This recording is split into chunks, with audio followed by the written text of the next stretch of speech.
Bab 2131-2132. Kurang dari 10 tahun sejak terakhir kali aku memanggil kalian semua, tuan-tuan. Aku yakin kalian semua sudah tahu alasan reuni ini. Suaranya lembut, namun seolah bergema langsung di relung jiwa terdalam. Sebening kristal, terukir tak tertahankan di hati dan jiwa, tak terlupakan. Ia jelas berada di hadapan mereka, namun rasanya seolah mereka berada dalam lukisan kuno, di balik awan, di ujung mimpi yang jauh. Perasaan itu berasal dari lubuk jiwa, dari kedalaman persepsi, dari keberadaan yang tak tersentuh. Mungkin inilah yang dimaksud Li Su ketika ia mengatakan bahwa ia adalah makhluk yang benar-benar dan sepenuhnya melampaui alam yang ada. Dewa sejati, berbeda dari para bangsawan yang mewarisi kekuatan dewa sejati. Jika seseorang harus menggunakan kata-kata untuk menafsirkan perasaan halus yang tak tersentuh ini, maka mungkin itu adalah sikap ilahi dan keilahian yang diketahui semua makhluk, namun selalu ada di luar pemahaman mereka. Seperti yang kalian semua ketahui, dalam upacara pemecah kekosongan terakhir, upaya ke-30.011 yang membawa sejarah, kekuatan, dan kehendak abis kita akhirnya membuka lorong spasial menuju Tanah Suci Abadi. Melangkah melalui lorong spasial ke-30.111 ini, para pionir kita telah berhasil menginjakkan kaki di Tanah Suci Abadi. Meskipun hal ini sudah diketahui, kata-kata yang diucapkan oleh Kaisar Abis sendiri tidak lagi dapat dianggap palsu. Dalam sekejap, dari para yang mulia ilahi 6 kerajaan hingga para praktisi Suan Muda, luapan emosi membuncah di hati semua orang. Mereka jelas tahu apa artinya ini. Ini akan menjadi perubahan takdir yang dramatis, pemutusan hubungan abadi dengan Abis mimpi buruk, dan puncak dari jutaan tahun upaya Abis yang membuahkan hasil bagaikan mimpi di generasi mereka. Terutama Sang Raja Naga, yang wajahnya yang menua bergetar. Bibirnya membuka dan menutup tanpa sadar. Mata tuanya begitu kabur hingga hampir buta. Namun, menghadapi Kaisar Abis, betapapun berdebarnya jantung mereka, tak satu pun mengeluarkan suara yang tidak sopan, hanya mata mereka yang membara dengan intensitas yang membara. Kata-kata suci Kaisar Abis menghempaskan debu, menyatakan bahwa dunia Abis akan segera memulai titik balik dan kelahiran kembali yang sejati. Apa yang akan dibawa, kelahiran kembali, ini ke Tanah Suci Abadi, tak dipedulikan maupun dipertimbangkan. Kecuali Kaisar, Tanah Suci Abadi, yang semua orang lihat tetapi tak seorang pun tahu. 30.011 upaya dari berbagai generasi bangsa, dan pengorbanan 1966.057 pionir, akhirnya membuka jalan menuju kelahiran kembali. Kaisar Abis mengangkat tangannya, jari-jarinya yang sedikit terbuka seolah menutupi seluruh Abis, kemuliaan dan pahala ini. Fajar dari Tanah Suci Abadi, ini, tak hanya menyinari Tanah Suci tetapi juga akan memandikan semua yang hadir. Detak jantung mereka semakin kencang. Yang paling tak mampu mengendalikan emosinya, Dian Lohou, tak dapat menahan diri lagi. Ia melangkah maju, membungkuk, dan bertanya, "Bolehkah saya bertanya kepada Yang Mulia, apakah upacara penghancur kekosongan berikutnya berarti kita dapat melangkah ke Tanah Suci Abadi?" Kaisar tersenyum. Tentu saja, dua kata singkat itu mengandung nada ilahi yang tak terbantahkan. Dian Lohou bertanya lagi. Lalu ketika lorong spasial dibuka kembali, berapa banyak dari kita yang bisa masuk sekaligus? Semua orang menegang, semua mata tertuju pada Kaisar. Ini tak diragukan lagi merupakan kekhawatiran mereka yang paling mendesak. Tatapan Kaisar sedikit bergeser, dan seketika, semua orang merasakan cahaya ilahi yang lembut dari atas langit membelai tubuh dan jiwa. Mereka, 6 kerajaan ilahi, masing-masing dapat mengirimkan 1.000 orang, klan naga, 100. Ia tidak menyebutkan Tanah Suci. Dan ia juga tidak perlu menyebutkannya. Dian Lohou mendongak tiba-tiba, sesaat tak dapat mempercayai telinganya. Setelah keterkejutan awal, kegembiraan yang tak terkendali melonjak di wajah semua orang. Bahkan ekspresi para penguasa surgawi dari berbagai kerajaan menunjukkan perubahan yang nyata.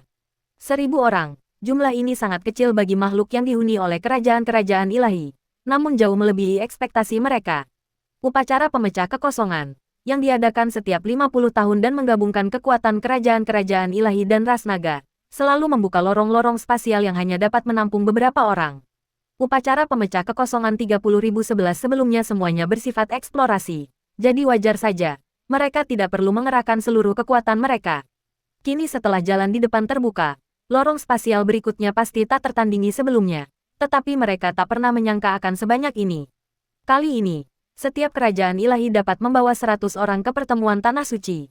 Awalnya mereka mengira ini adalah petunjuk, pemberitahuan sebelumnya bahwa mereka dapat memilih 100 orang untuk pergi ke Tanah Suci Abadi setiap kali. Tetapi hasilnya adalah Kaisar Abis memberi mereka kejutan yang jauh lebih besar dari yang diperkirakan.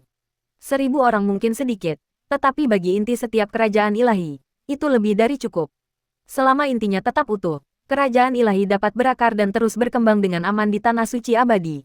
Upacara penghancur kekosongan diadakan setiap 50 tahun. Artinya setiap kerajaan dewa dapat memindahkan 1000 orang setiap 50 tahun. Bahkan jika upacara penghancur kekosongan berlanjut selamanya, jumlahnya hanya 20.000 orang dalam 1000 tahun, dan tidak lebih dari 200.000 orang dalam 10.000 tahun. Namun, ini tidak masalah, karena tidak ada yang peduli dengan pengorbanan dan penelantaran yang lemah, terlepas dari kelas sosial atau tingkatan.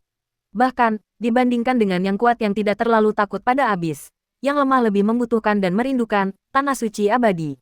Buk, sang Raja Naga berlutut dengan berat di tanah, air mata mengalir di wajah tuannya, orang tua ini, Long Ziming, bersama seluruh klan naga, bersujud untuk berterima kasih kepada Kaisar Yuan atas kebaikannya yang luar biasa dalam memulihkan kita.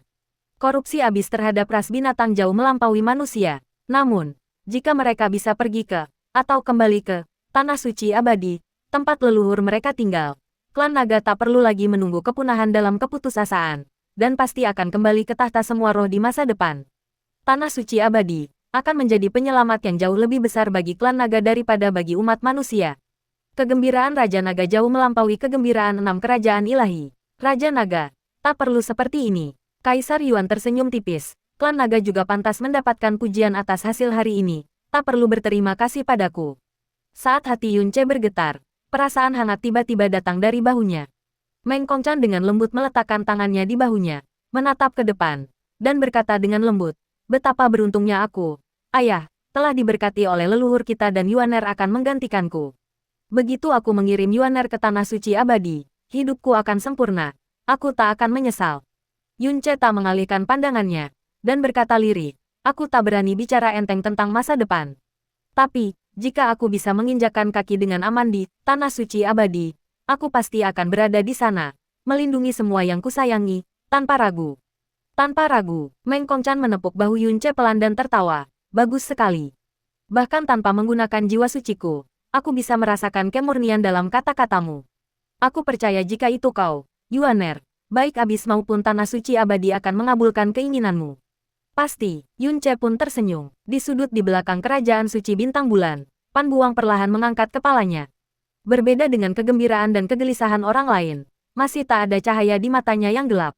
Tanah suci abadi, ibu, sungguh tak berperasaan. Tanpamu, bahkan mimpi terindah pun hanyalah jurang kematian tanpa harapan. Dan tubuhku ini, yang hanya ada untuk balas dendam, bagaimana mungkin aku membiarkanmu begitu saja? Pan Buzuo, Shen Wei, sebelum kau menginjakkan kaki di tanah suci abadi, khayalanmu, aku tak akan menyia-nyiakan upaya untuk menyeretmu ke jurang kematian yang lebih dalam, lebih menyakitkan, dan lebih tanpa harapan daripada milikku. Tak seorang pun menyadari bahwa imam besar sedikit menoleh saat ini, menatap punggung kaisar jurang. Pupil matanya tetap tak berubah, dan tak seorang pun dapat menangkap atau memahami riak-riak di kedalaman pupilnya yang menghubungkan jutaan tahun sebab, akibat, dan penentuan. Ada hal lain yang ingin kuumumkan kepada kalian semua. Suara Kaisar Abis terdengar, seketika membungkam semua keributan sekali lagi, untuk mengaktifkan arai pemecah kekosongan, yang mampu membawa ribuan orang. Kekuatan yang dibutuhkan untuk upacara pemecah kekosongan akan jauh melampaui sebelumnya. Ini mengharuskan kerajaan ilahi untuk mengerahkan segenap sumber daya, dan para dewa ilahi untuk mengerahkan segenap kekuatan ilahi. Hua Fuchen berkata, ini adalah anugerah takdir yang akan bermanfaat bagi kita selama ribuan tahun mendatang. Kami dengan senang hati akan memberikan segalanya. Jadi bagaimana mungkin? Kami pelit, memang. Meng Kongchan segera menambahkan, kami akan mengerahkan segenap upaya. Hanya dengan sepatah kata dari Kaisar Abis, semua dewa ilahi serempak, karena ketika menyangkut tanah suci abadi, kerajaan ilahi dan klan naga tidak akan ragu untuk mengerahkan segenap sumber daya atau kekuatan. Ini tidak seserius itu. Kaisar Yuan tampak tersenyum, namun raut wajahnya tetap tidak berubah. Untuk membuka jalan menuju tanah suci abadi, fondasi upacara pemecah kekosongan harus dibangun kembali. Ini membutuhkan kekuatan gabungan dari semua yang mulia ilahi. Ia melafalkan nama ketujuh yang mulia ilahi dan Dewa Naga. Satu persatu, tatapannya menyapu mereka. 10 tahun dari sekarang, berkumpullah di sini untuk membangun kembali arai pemecah kekosongan. Tak seorang pun boleh absen. Kata-katanya selalu lembut, tanpa jejak kekuasaan atau penindasan. Ia berbicara, menyatakan, tetapi 4 kata terakhir, tak seorang pun boleh absen, adalah dekret kekaisaran. Sama sekali tidak boleh dilanggar. Ketujuh yang mulia ilahi dan Dewa Naga semuanya menegakkan wajah mereka dan membungkuk hormat untuk menerima perintah. Kami akan mematuhi perintah Kaisar Jurang. 10 tahun kemudian, membangun kembali arai pemecah kekosongan. Ekspresi Yunce tetap tidak berubah. Kata-kata ini terukir kuat di hatinya. Menurut ingatan yang disita Ciu Yao dari Mo Beichen, cermin aneh yang digunakan Kaisar Jurang untuk menerobos lorong jurang akan tertidur lelap setelah setiap kali digunakan. Membutuhkan waktu 50 tahun untuk memulihkan kekuatannya. Kandidat yang paling mungkin untuk cermin aneh itu adalah artefak spasial yang disebutkan dalam fragmen ingatan Nisuan, yang jatuh ke jurang bersama Putri Kaisar Iblis Panming, cermin pemecah kekosongan Panming. Nama, ritual pemecah kekosongan, dan arai pemecah kekosongan, niscaya semakin menguatkan kemungkinan besar ini. Jika semua informasi dan spekulasi yang diketahui benar, maka cermin pemecah kekosongan Panming akan bangkit kembali dalam waktu sekitar 40 tahun. Dan membangun kembali arai pemecah kekosongan. Mengapa 10 tahun kemudian? Membangun kembali bukan berarti aktivasi, melainkan meletakkan fondasi baru untuk aktivasi. Hanya itu, suara lembut Kaisar Yuan melayang di atas awan Eden. Selama 10.000 tahun terakhir, demi menyelamatkan Kylie, kau telah berulang kali melukai dirimu sendiri, mengorbankan lebih dari 200 tahun umurmu. Kekuatan suci yang kau miliki kini semakin tak selaras dengan tubuhmu, dan rasa sakit yang ditimbulkannya hanya kau yang tahu. Tanda seru, Hua Kylie tiba-tiba menoleh menatap ayahnya. Wajahnya yang seputih giok langsung memucat-pucat pasi. Ayah, ayah dewa, kau. Ia tahu bahwa selama 10.000 tahun ia berada di Buayan. Ayahnya telah menanggung rasa sakit yang luar biasa setiap kali menyelamatkannya. Namun ia tak pernah tahu, dan tak seorang pun pernah memberitahunya, bahwa penderitaan Hua Fuchen bukan sekadar rasa sakit sementara, melainkan kehilangan umur yang begitu besar dan siksaan terus-menerus karena dilahap. Namun, Hua Fuchen tersenyum lembut pada putrinya. Sorot matanya memancarkan kedamaian tanpa hambatan. Selama 10 tahun ini, kau harus menenangkan pikiran dan beristirahat, dan jangan gunakan kekuatan sucimu. Hua Fuchen membungkuk hormat, ya, setelah 10 tahun, Fuchen pasti akan berada dalam kondisi terbaiknya. Tatapan Kaisar Abis sedikit bergeser. Dewa Malam Abadi, tubuh dan jiwamu telah terluka untuk mewarisi kekuatan suci, dan umurmu telah berkurang 70%. Bagimu, tindakan terbaik adalah mewariskan kekuatan suci sesegera mungkin. Jika kau mewarisinya hari ini, kau masih bisa mempertahankan umur 200 tahun, dan penglihatanmu mungkin juga akan pulih. Jika kau terus mewarisi kekuatan suci secara paksa, setelah 40 tahun, setiap hari bisa menjadi hari kematian mendadak. Dari balik tandu terdengar suara samar dewa tanpa nama. Terima kasih atas nasihatnya, Kaisar Abis. Shen Wu telah membuat keputusannya sendiri. Semua orang tahu bahwa Shen Wu Yanye adalah orang yang paling kecil kemungkinannya untuk mewariskan kekuatan suci terlalu dini, meskipun itu sangat menyakitkan, meskipun itu sangat merusak umurnya. Kaisar Abis hanya menyebutkan kedua dewa ini dan tidak berbicara lebih lanjut. Sepertinya, tanah suci abadi, begitu dekat sehingga membuat Kaisar Abis merasa sangat senang. Meng Jianxi tertawa kecil. Bagaimana kau tahu? Tanya Yunce heran. Meng Jianxi dengan hati-hati memilih kata-katanya, berkomunikasi melalui suara jiwanya. Dalam sejarah kerajaan dewa, kehadiran Kaisar Abis sebenarnya sangat rendah. Upacara penghancur kekosongan, yang mengumpulkan kekuatan semua dewa setiap 50 tahun, praktis merupakan satu-satunya interaksi di antara mereka. Selain itu, Kaisar Abis tidak pernah secara aktif mencampuri urusan kerajaan dewa manapun, dan dia hampir tidak pernah bertanya. Bahkan selama pergolakan yang terjadi di kerajaan dewa malam abadi, Kaisar Abis tidak melirik sedikit pun. Mungkin satu-satunya pengecualian adalah kerajaan dewa kupu-kupu burung hantu, tetapi bahkan saat itu, keterlibatannya sangat minim. Dan hari ini, Kaisar Abis benar-benar memberikan instruksi dan peringatan di depan umum.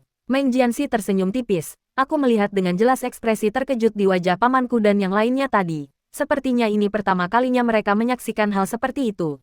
Yunce menatap ke depan, tidak memberikan jawaban. Entah kenapa, kata-kata santai Meng Jianxi membuat hatinya mencelos. Setahu saya, Kaisar Yuan hanya mengeluarkan pernyataan yang masuk akal. Mengapa suasana hati Anda tiba-tiba menjadi begitu berat? Li Su bertanya ketika menyadari ekspresi Yunce yang luar biasa berat. Yunce menenangkan diri dan menjawab, saya juga tidak tahu. Tidak tahu. Yunce merenung sejenak, lalu berkata, Kaisar Yuan, yang tidak pernah memperhatikan 6 kerajaan ilahi, hari ini telah mengambil inisiatif untuk mengajar kedua yang mulia ilahi. Berdasarkan pemahaman saya tentang sifat manusia, hal ini tidak dapat dijelaskan hanya dengan suasana hati yang baik. Saya khawatir ada variabel tersembunyi di dalamnya. Variabel di luar pemahaman dan perhitungan saya. Li Su merenung lama, lalu berkata, masih tebakan, kan?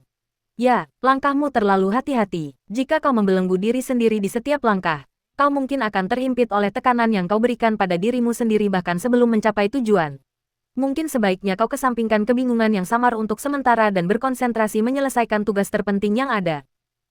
Kata-kata Li Su perlahan menenangkan pikiran Yunce. Baiklah, kau benar.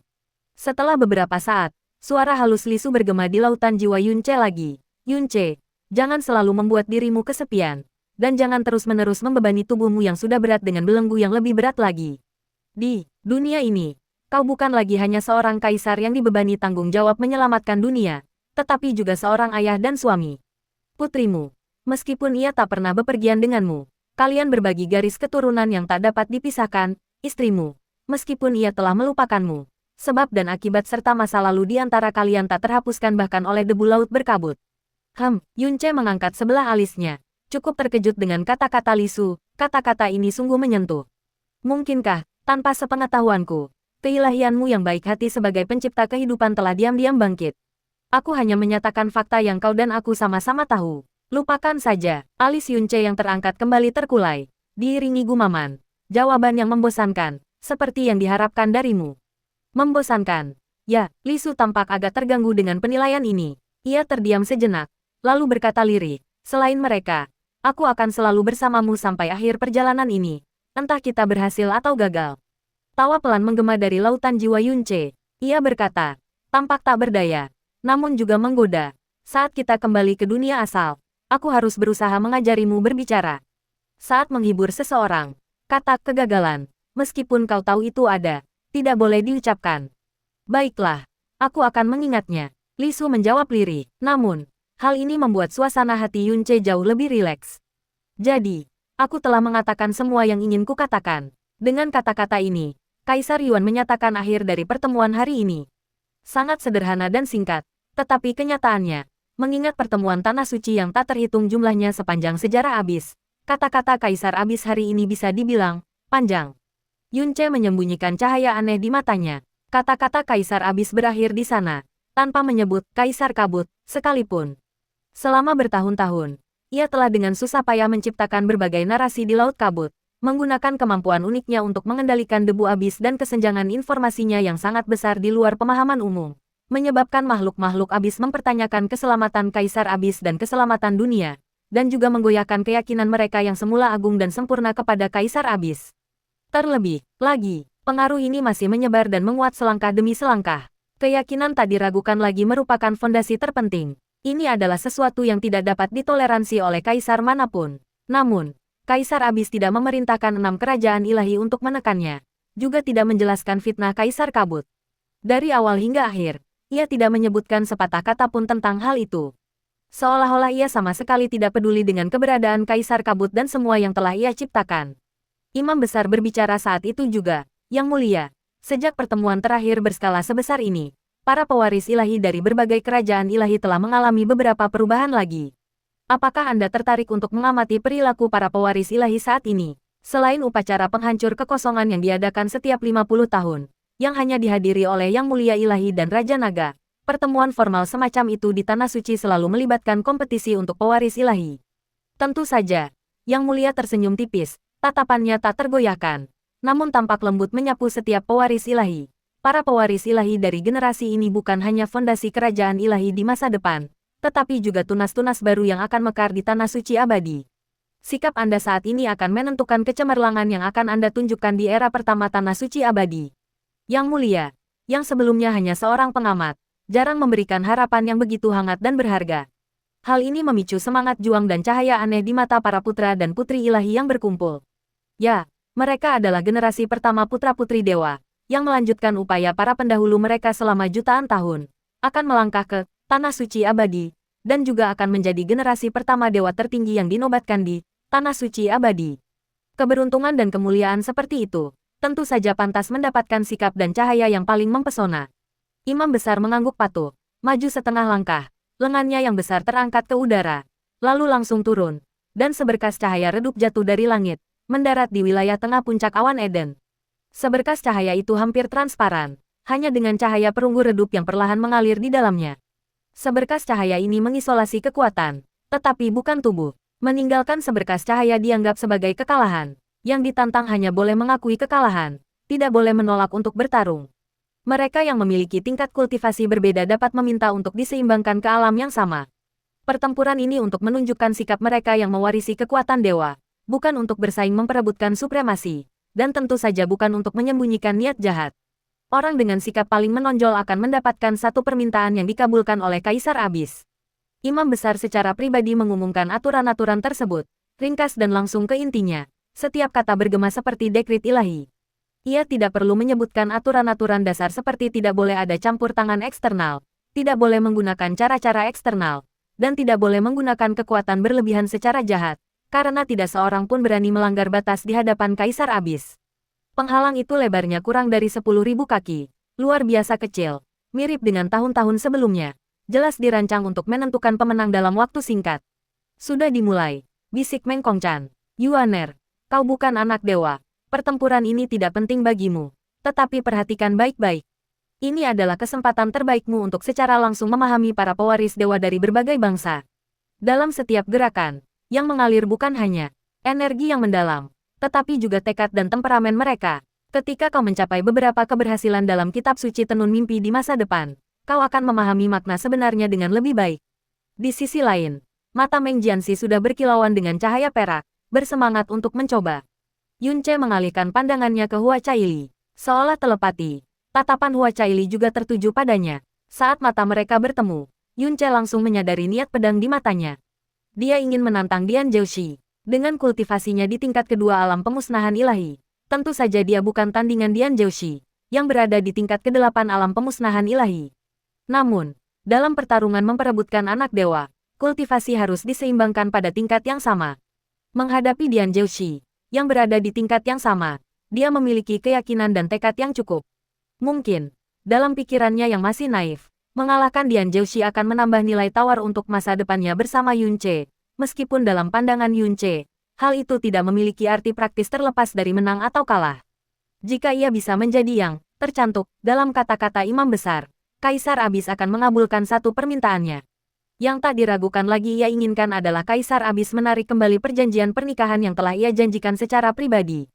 Namun, seseorang melangkah maju lebih dulu. Kilatan, cahaya bintang muncul. Dan sosok tinggi dan gagah berdiri gagah di balik penghalang. Kakinya menginjak pecahan cahaya bintang. Saksing dari kerajaan ilahi bintang bulan berani menantangku lebih dulu. Ledakan memekakkan telinga menggema di langit di atas puncak awan Eden. Dan sebuah pedang raksasa, tubuhnya berwarna perak kolosal, muncul di hadapan Saksing. Tanpa ragu, Saksing mengangkat pedang besar itu, mengarahkannya langsung ke kerajaan ilahi burung hantu kupu.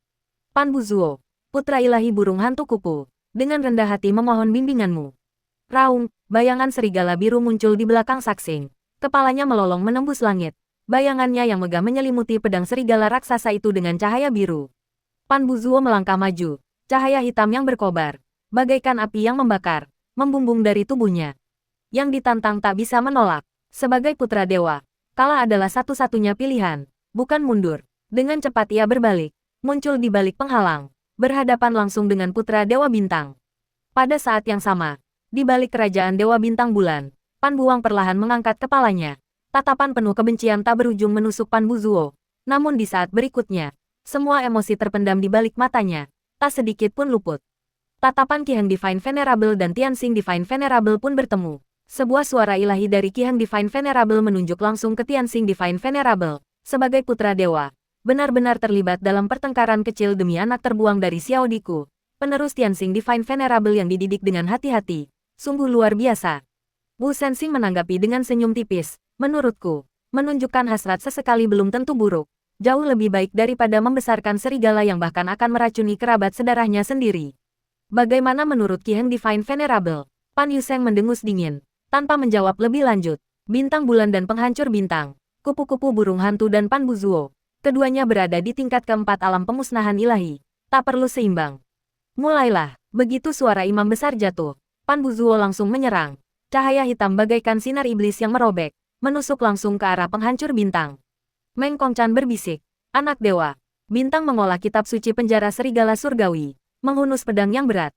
Jurus-jurusnya luas dan kuat, kekuatannya tak tertandingi, tetapi sulit dikendalikan. Dalam pertempuran melawannya, seseorang harus mengambil inisiatif dan menghindari ketajamannya. Yunce mengangguk sedikit, menunjukkan bahwa ia mengerti. Pedang di tangan anak Dewa Bintang disebut bintang penahan serigala surgawi. Senjata terkuat di antara semua putra dewa kerajaan ilahi. Tombak di tangan anak dewa kupu-kupu burung hantu disebut gagak dingin. Sekali ditusuk, kegelapan melahap tubuh, dan kesedihan bagaikan teriakan gagak. Dewa mulia tanpa mimpi yang bermartabat dengan sabar dan cermat menjelaskan kepada Yunce. Asteris Sizzle, pedang dan tombak beradu. Rune iblis gelap yang tak terhitung jumlahnya mekar di angkasa. Seperti tangisan memilukan dari ribuan gagak iblis. Langsung melahap tubuh dan jiwa Sasing, bahkan menyebabkan cahaya di sekitarnya meredup dengan cepat. Namun pada saat berikutnya, serigala surgawi melolong. Kekuatan ilahinya tiba dalam serangan balik, memusnahkan semua rune iblis dan gagak iblis. Boom, raungan yang memekakkan telinga, seperti runtuhnya langit, menelan kegelapan hampir seketika, seolah-olah pertemuan pertama antara kedua putra dewa telah menentukan hasilnya. Namun, tusukan tombak Pan Buzuo yang tiba-tiba mengambil inisiatif, sebenarnya adalah tipuan. Saat serigala surgawi melahap gagak iblis dan menunjukkan sedikit celah, sosok Pan Buzuo muncul di langit seperti hantu. Tombaknya mengarah ke bawah. Rune iblis gelap yang tak terhitung jumlahnya seperti jaring laba-laba tiba-tiba mekar di ujung tombak. Saat cahaya hitam di pupil matanya memancar, ribuan gagak iblis hitam pekat muncul dari pola-pola iblis itu. Jeritan mereka melengking dan melengking, bagaikan ratapan orang mati atau kutukan yang menusuk tulang.